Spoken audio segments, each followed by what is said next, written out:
Today, I'm talking about my pile of shame. All painters have one and some are bigger than others. Yet, no one has come up with a solution to our purchase or printing sprees other than speed painting methods which, in my opinion, just make these projects feel more like a chore than a hobby. But the good news is that there is a way to paint more and better. I put it to the test and it resulted in my most productive week ever. So if you're ready to make a dent in your pile of shame like I did, here is the first thing you need to do. Stop painting. This might sound counterproductive, but hear me out. How many times have you come home from work excited to sit down and paint, only to just end up doing something else instead? And what begins as a quick break ends up consuming all of your free time. You glance at your models every once in a while, but you just don't feel in the mood to paint. I have been there, and the truth is, motivation requires energy. And resting is not the absence of productivity, it's what makes productivity possible. However, resting is just one piece of the puzzle. I didn't get all of my models painted just by taking a nap. The most important thing was to get in a painting mood which creates momentum.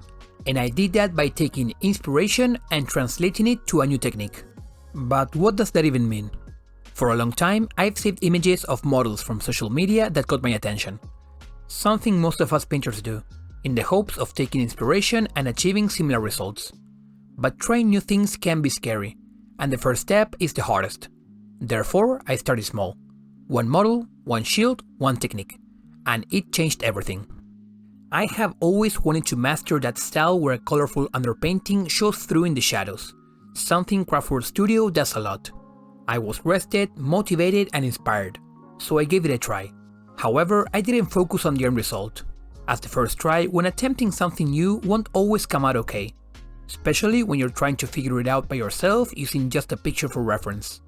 So while my first attempt was alright on some places but not so much on others, for a 2-hour paint job not only did I get to practice some non-metallic metal, but I also got to dip my toes into a new technique.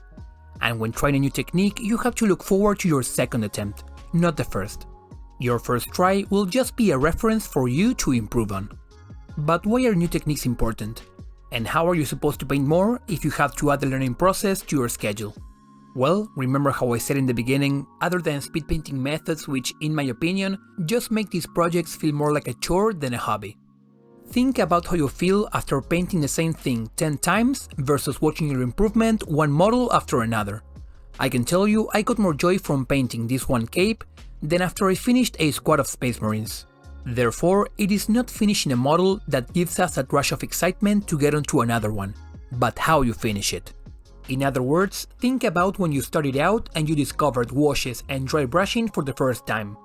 Going from a complete beginner to internalizing those skills probably gave you that first sense of improvement which, with time, is harder to experience as techniques get more and more complex.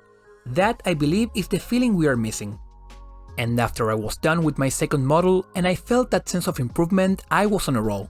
I was painting one model after another, looking both at what I thought was cool and what lacked in quality. But I didn't feel the need to perfect anything. I was too focused on trying it again, because I saw that while some parts were sloppy, others were getting closer and closer to what I was after. And that excitement then took me to trying even more new things. I tried adding some oil washes in the recesses to see how that would affect the contrast in the end, and even went for some more extreme color choices and their placement. At this point, I was just going through my pile of shame picking up models. Everything spoke out to me, and I was no longer just inspired or motivated. I was having fun and I was improving with each model. However, this brushwork over a colorful underpainting approach wasn't the only thing I tried. I also gave airbrushing skin tones a try, as well as a moonlight scheme with some OSL, for which I have already prepared more models I want to replicate it with and make a tutorial about.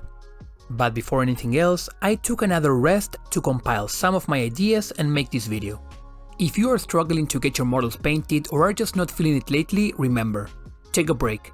It can be days or weeks, and don't feel guilty about it. Meanwhile, you can find that inspiration which will motivate you to pick up the brushes again. It may come from other painters or from your surroundings. A book, movie or video game can also spark inspiration, either from their setting, lighting or art style. But once you catch that inspiration, don't let it go after your first attempt. Your motivation will get you through your first 2 tries. Afterwards, your own improvement will be what leads the way.